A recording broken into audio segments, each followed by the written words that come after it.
Hello everybody, and welcome back to another video.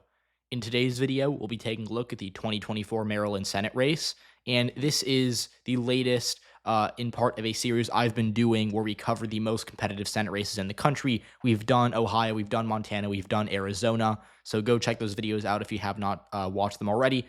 Today we're doing Maryland, and I'll admit, I did not expect doing Maryland so soon.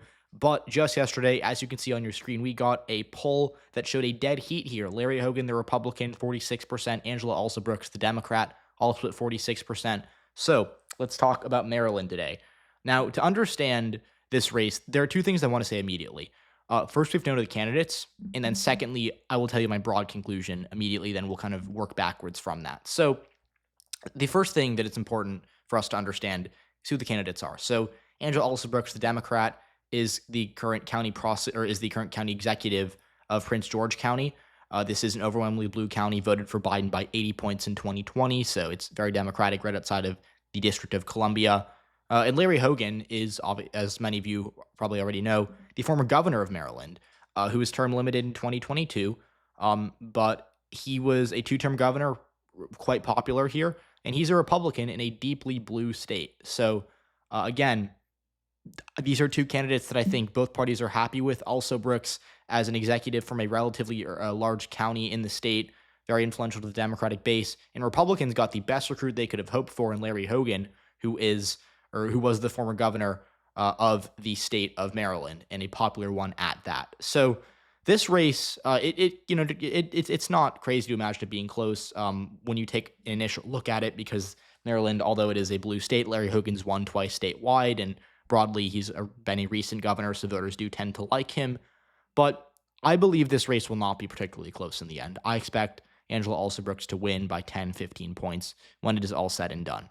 Now, the reason I think that, just to first talk with the poll, yes, this is obviously a very good poll for Larry Hogan because it shows a tied race, but we only have one poll. It's very possible we see another poll come out and say Hogan is down by 15 points next week. So, this isn't the latest in a series of good polls for Hogan. It's just, kind of a one-off. And it's important to take it into the average because AARP is a nonpartisan pollster and all polls are good to look at and consider.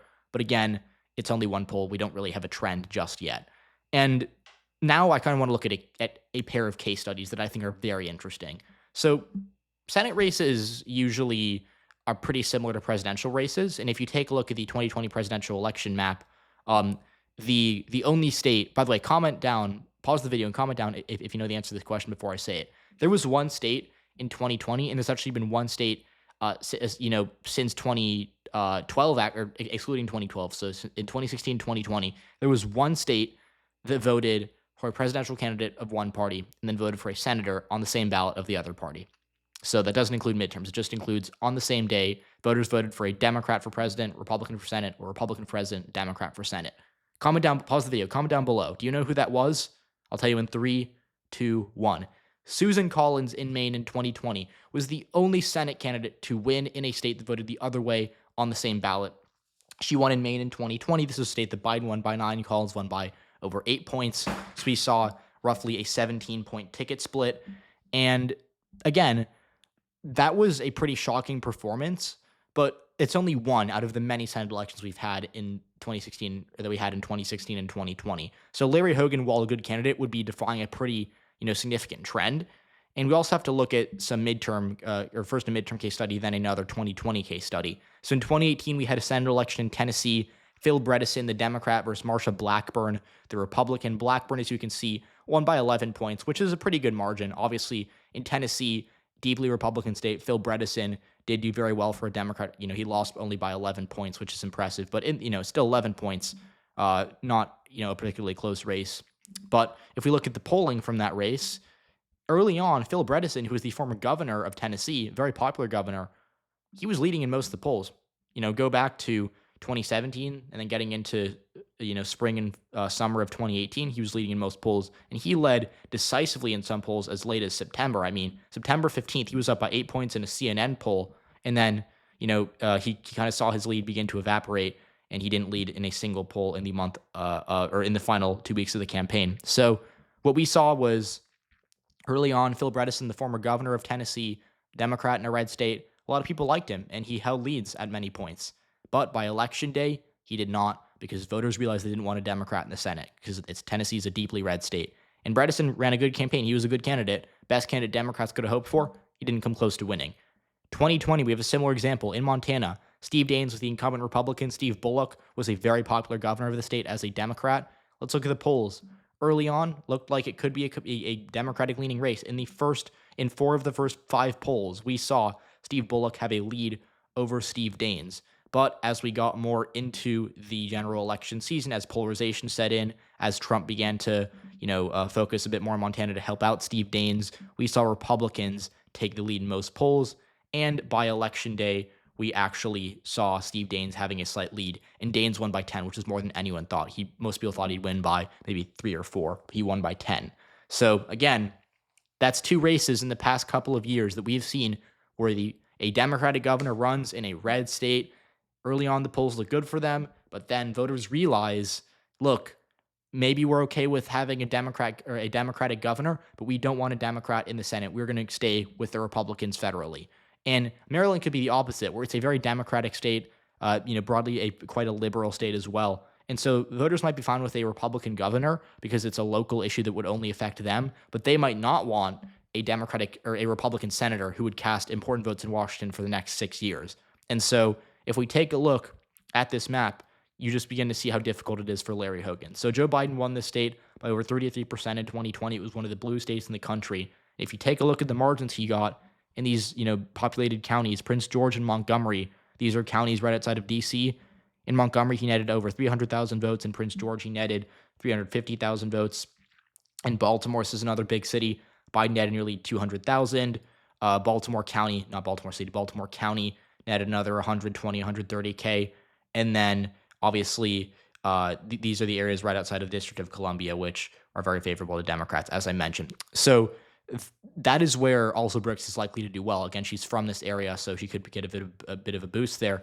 But now if we take a look at the governor's race in 2018 when Larry Hogan won, this is the last time a Republican won statewide in Maryland, we saw kind of Democrats held strong in most of these areas. Prince George County, Democrats still got over 70% of the vote, and they netted, over 100,000 votes. But that's nowhere near as many votes as Joe Biden netted.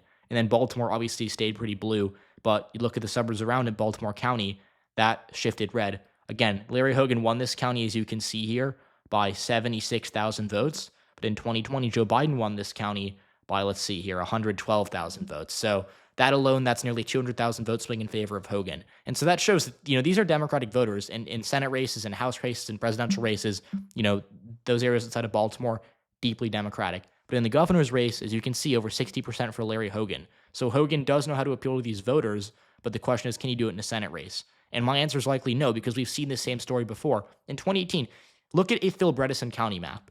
Look at his races for governor. I will show you. I can click on his Wikipedia page. If you take a look at his races for governor of Tennessee, let's see if I can find a hyperlink. Right in his race for governor of Tennessee, if we go to later on, let's see. Yeah, later on, I think 2006 was when he won every county. He won every county in this state, and then 12 years later, he lost all but 3 counties. So Larry Hogan, didn't quite do that. Obviously, what he did was impressive, but it just goes to show that just because you had appeal in one race, like you're doing very well in Tennessee in the governor's race one year, and then the next year, when you run for Senate a few years later, you don't do well. Larry Hogan could see a similar thing happen to him, where he does do well with these voters and he runs for governor, but they don't want him as their senator. They want a Democrat as their senator because these are Democratic voters federally. So that's kind of the main idea the main, kind of feeling that I get here is that there might be a lot of voters who like Larry Hogan, but will not vote for him for Senate because they don't want a Republican in the Senate, and they're going to be voting for Kamala Harris because that same poll that had Hogan tied had Harris up by 32 points in the state. And a 32-point overperformance, 32-point ticket split would be twice what Susan Collins got in 2020, which would be very impressive, to say the least. So, Larry Hogan, it's possible he's a great candidate. It's possible for him to come close, but to win is going to be very difficult in a state that Harris could win by 30 to 32 points. And again, like I said, to win, even if you think Harris wins by 30, which is conservative, he'd need almost twice the ticket split what Susan Collins got in 2020. And that is going to be very difficult for anyone. I don't think John Tester is going to get that. He's an incumbent senator. I don't think Sherrod Brown's going to get that. He's an incumbent senator. Larry Hogan, popular governor, but he's not an incumbent senator. And that's going to be difficult for him to achieve. Now, I do think he'll outrun Trump by a good amount. Trump might, if Trump loses the state by, say, 32, which the poll said, I think Hogan would lose by maybe 15 or 16. So he can get a 10, 15-point ticket split. But can he get 32? I don't think so. I would have a hard time seeing that. So this race to me is pretty clearly in the Democratic column. I want to get more polls. If we get 3 or 4 more polls that actually have a close race, I'll revisit this and I'll rethink it. But again, we've seen this same story before. The polls start out close, polarization sets in, voters realize they don't want someone of the other party in the Senate, and they vote, and they kind of come home to their home party, even if they like the other candidate. Larry Hogan could just be the latest example of that in Maryland, unfortunately for the GOP. So let me know what you all think. Let me know if there's any Marylanders who are watching this video who you plan on voting for, who you think is going to win this election, and comment down suggestions below. And because, again, I like to do suggestions. Usually when people suggest a video, I will get to doing it because this is still a relatively small channel. So make your voice heard. Tell me what you think. See you all in the next one.